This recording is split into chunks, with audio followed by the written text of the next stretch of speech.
of thing, BC to be another business. So I'm looking at it specifically for a business model for the Common Service Center project, which came. But when I do that, I find a lot of similarity with the way that the projects are made and rolled out.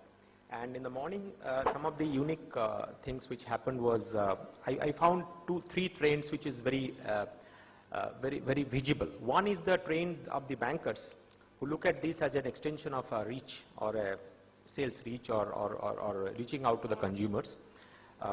Then one is the technology partners who see there's a huge opportunity. And the third is the implementers, like the madam who had come from microfinance institution, which was talking about how do I implement this in the place. One thing which was missing was the consumer or the beneficiary, and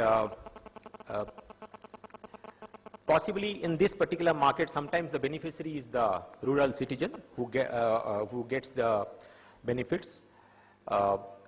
And possibly sometimes the customer is the government itself, because government wants to pass on the electronic benefit transfer and DBTs using the BC, because that's the best possible way by which they can get to the people, and the money is huge.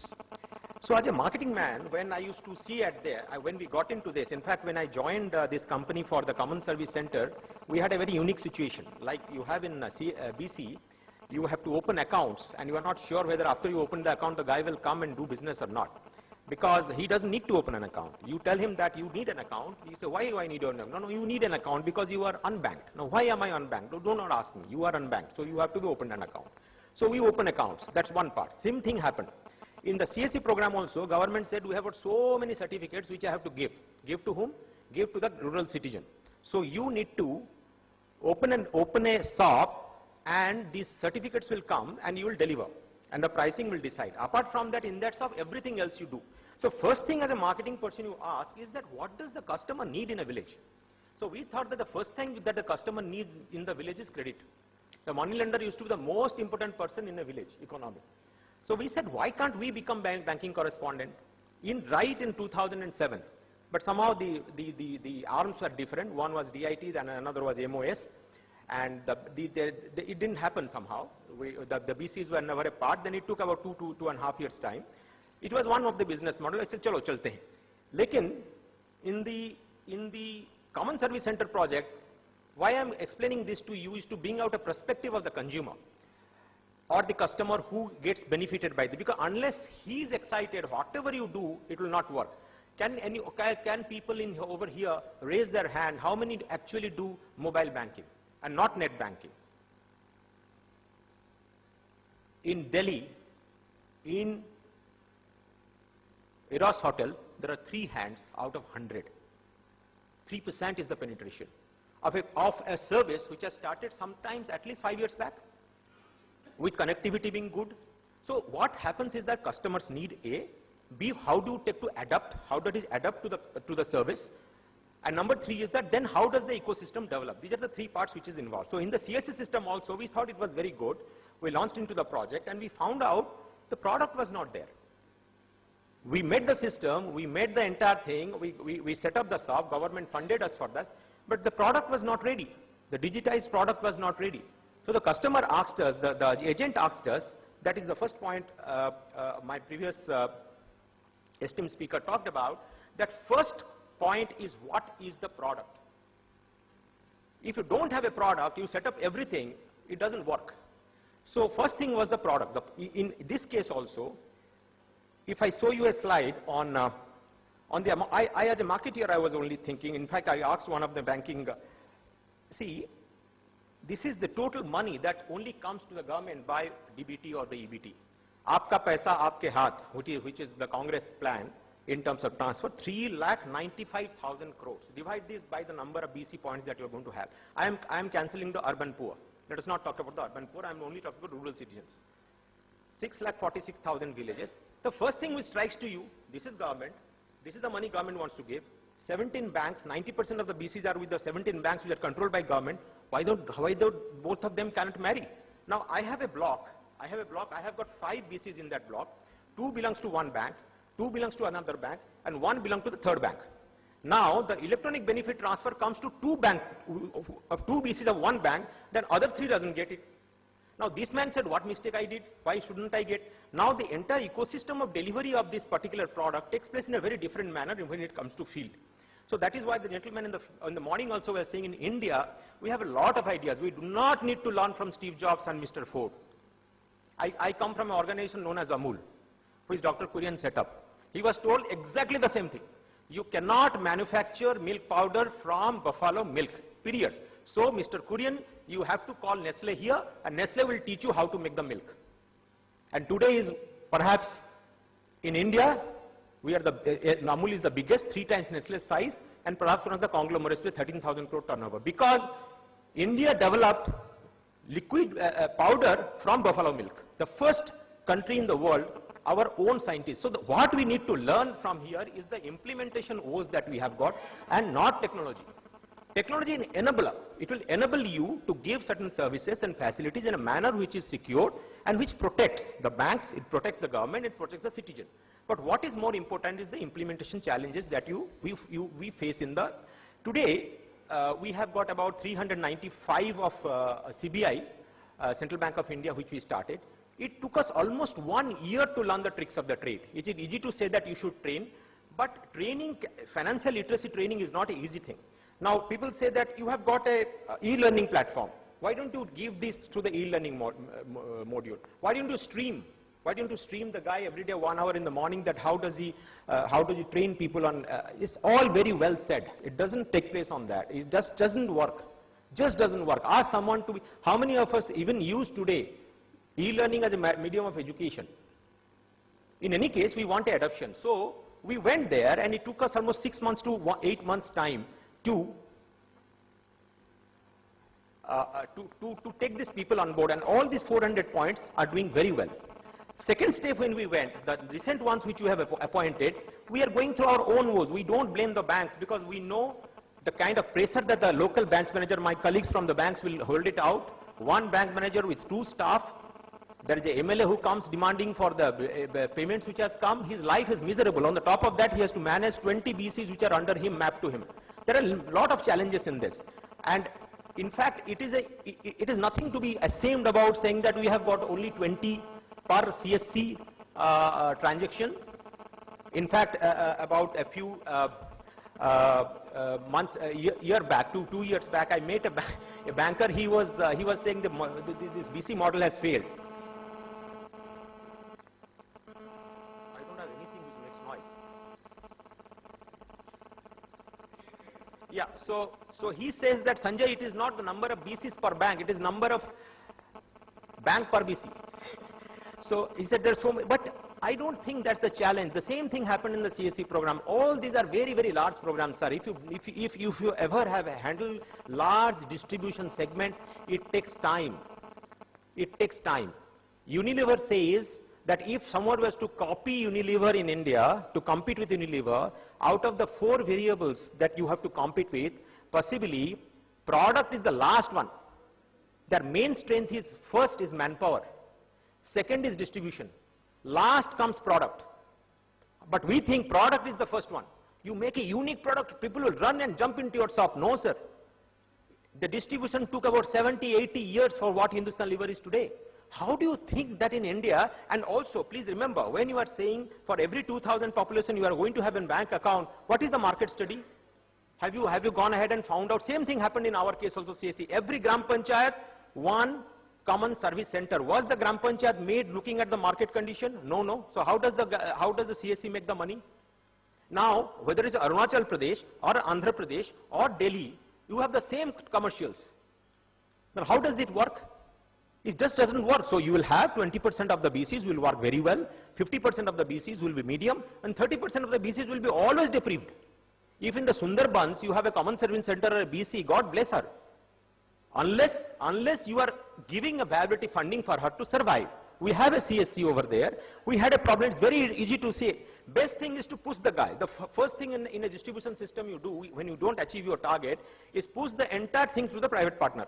We did it as enough time in FMCG market. It doesn't work. Plus, distributor is bad. Take care of the distributor. Distributor is bad. Sack him. Appoint another distributor. Any company who has done this has suffered. Making a BC network, training people is an investment. If you lose one person, it takes you equally the same amount of time to appoint another one. But if you only want to say the figures and want to sack people, you can continue to do. You appointed 2 lakh BCs in 4 years. And how many years you took to have 40,000 bank branches in rural areas? How many gram panchayats we have 2,50,000 gram panchayats in India. How many gram panchayats do have post offices? So let's not decry ourselves. I think the agency model of working is a very good working, but where I come from, why do we say that common service center as a agency model, is that one survey that we had done for a FMCG company, it was said every FMCG company said in a village, we must have our agent who must supply all the powder, snow, जो भी उसको चाहिए, तेल चाहिए, वो सबको गांव में देना पड़ेगा. But then how it will become viable? If there are 400 households and there are 10 shops, how do they become viable? So a study was made and it was said that for about 10,000 population village, which is 2 or 3 villages, each with a number of households, which is about 2,000 households. 5 is the denominator normally for a village rural environment. For 2,000 households, you cannot have more than 16 to 20 number of outlets. Period. That's the benchmark. Now in that, you cannot have 5 people. One is a BC, one is a CSC, one is a BSNL kiosk, the 4th one is someone else. Each one is multiplying the same technology over and over and over. How does he survive? He cannot survive. So in one of the BC meeting that I attended, he said the BC must have some other income also. Now, are you saying that BC will have some other income because your BC income is low? Or that was the model first of all. Why do we learn? So in fact, in the CSC model, when initially we see our own propounder department of IT said that no, we will not take BC. You do not know when you take BC, what will happen? The guy will keep running to the bank who will open the shop.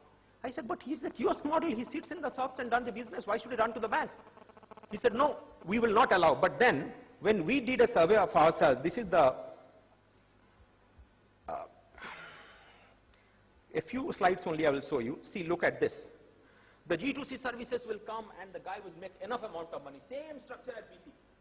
So much of electronic transaction will take place, the guy will go home with 20 to 30,000 rupees. Same thing happened. He will have this form, 82 forms will come. We did a survey by McKinsey. This is what it says. Land records, income and caste certificate constitute 80% of the services that in the village the common service center gives. The above certificates and domiciliary birth and death certificates constitute 90% of the transaction of UPG2C services. Now look the next one. What is the frequency? The land record, the guy gives 25 rupees and he may take depending on how many times he government to produce this either for a subsidy or something. If he takes an income certificate once in 6 months, if he takes a domicile 6 months once in a year, caste certificates once in lifetime, birth certificate once in lifetime, death certificates once in lifetime, how many times a guy has to take birth and has to die to make this viable? But everyone say 82 certificates you must, big reports are there. But come down to the terms, look at that CSC. When we went to the CSC and we started seeing why your transactions are so low, he said, sir, धंधा नहीं आता है. अब 2000 household है, उसमें कितना बच्चा पैदा होगा, कितना नया. So if you look at the services, he needs another service. So the CSC was always saying, sir, Fino का यहाँ पे BC है, मेरे पास क्यों नहीं है? Because Fino or XYZ, Eco, or they went on a BC model, they appointed their people, very good system. They were not having the government services. Their person was saying, can I also get the certificates? My guy was saying, can I get the BC? Because he was feeling he was having capacity. A. B. He knew the villagers. The economy of the village was very well known to him. People knew this is a shop which gives government services. So whenever you have an agency model of working, please remember that one of the most important thing is to how to select an agent. It's very, very important. There is what you must, suppose for example, you appoint someone who say कि मैं तो गांव का जमींदार हो जाऊंगा जी मेरे जब BC मिलेगा, और काम नहीं कर पाएगा. Initially तो काम करेगा, बाद में जब products आने लग जाएंगे, when the banks will push to sell various kind of liability and asset products, he will not be able to do it. Please, banking is in the villages, apart from EBT, DBT transfer, also is a market development business. Person should know. So this is where the CSC, we were of the opinion, and this has proved in our field. In fact, government has now passed one EA saying that all the CSCs must become BC. In the areas where the BCs are not present, and all the CSCs are now being mapped as BC, I think it's an excellent system, and this is the way to grow. Possibly, maybe to run a BSNL kiosk, because I am not, believe me, there are two things of the government you can never be sure about. One is that whatever they say that with the business model never remains the business model. If they say 25 rupees for land records, one bhasan by one politician, this can go down to 5 rupees. Your entire top line will go. Because they're very populistic. It's extremely populistic. So in any G2C services, if you are trying, CSC is trying to, I can tell you the CSC is doomed. I remember one of the CSCs in Karnataka, he had excellent business. And his top line for, let us say, was 100. And one fine day, some government decided, why are you making so much of money? In India, making money is a bad thing. Even the praise does not support you. Because everyone, poor is good, because we are a developing economy. There is a very big difference between a developed economy and developing economy. Very, very big difference. So what happens, immediately the price point will come down to 10. It has happened with us before the services were launched. One place the government, the chief minister went ahead and said that from tomorrow all the CSCs, whatever services will be free. So my entire business model is gone. So I went and said, sir, how is it possible? So he says, no, now it has been done. So what has to be done? So we have to protect. So next day there was a full-fledged advertisement saying that no, this will be charged, but there will be one shop in every block where it will be free. Because it was all made up to, to protect the interest, the image of the, so the government and the politics works like that. But then what happens in that system, plus understand, BC and the G2C services are two things which is extremely important from the trust perspective. The villager, the rural citizen, he has trust on the bank, is the highest, followed by anything which serves a government business, which maybe it's a post office, maybe it's a CSC center, maybe it's an Anganwadi worker, maybe it's a school teacher. So this is what I wanted to, I don't want to go through the entire presentation. If you give me the idea, I can send it off to you. My only point was that from the perspective of an agency model, we somehow found that the competency wise and the skill set wise, what the BC requires in the villages and what the CSC offers in the villages, this is a perfect marriage. A BC wants certain technology, certain competency in terms of skill sets, and here is a point where the person is looking forward because the entire set of government services have not yet come. Thank you very much.